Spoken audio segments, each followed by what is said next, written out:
2 ராஜாக்கள் 5ஆம் அதிகாரம். நாகமான் சீரியா ராஜாட்ட வந்து ஒரு நிருபத்தை வாங்கிட்டு இஸ்ரவேல் ராஜாட்ட வந்து அந்த நிருபத்தை கொண்டு வந்து கொடுக்கிறாரு. அப்போ என்ன நடக்கு? 6ல இருந்து வாசிங்க. ம் ம்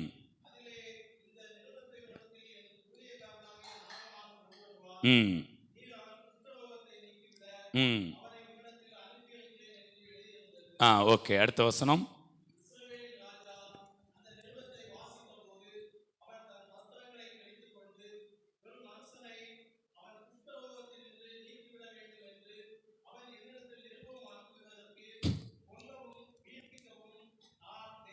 ஓகே, இந்த இடத்துல ஒரு வார்த்தை வந்துருக்கு, கொஸ்டின். நான், ஆனால் நம்ம என்ன பண்ணுறோம்? நான் சூப்பரு. அப்படி இடத்துக்கு என்ன பண்ணிட்டோம்? இப்போ அவர் சொன்னது என்ன சொன்னார்? இஸ்ரவேலிலே ஒரு தீர்க்கதரிசி உண்டு என்பதை என்னிடத்தில் வந்து அவன் அறிந்து கொள்ளட்டும். நாகமான் என்ன அறிஞ்சிக்கிட்டாரு அங்கே அந்த தேசத்தில் வந்து ஃபைனலில்? Price God. எலிசா சொன்னார், இஸ்ரவேல் ஒரு தீர்க்கதரிசி இருக்கிறாங்கிறத அவர் ஏன்ட்ட வந்து என்ன செய்யட்டும் அப்படின்னு தன்னை பற்றி அங்கே சொன்னார்.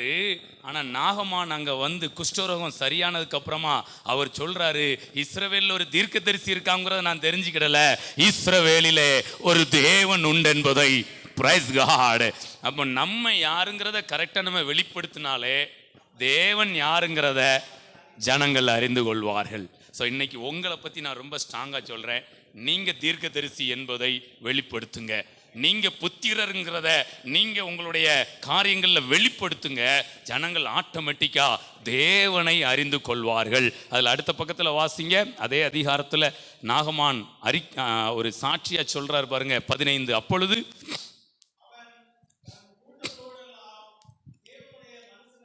திரும்பி வந்து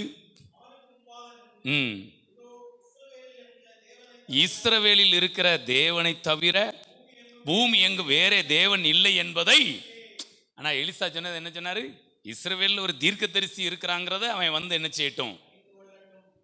அதை செஞ்சதுக்கு கடைசியில் நாகமான் இஸ்ரவேலில் இருக்கிற தேவனை தவிர வேற எந்த தேவனும் இல்லை என்பதை அறிந்து கொண்டார். Price God.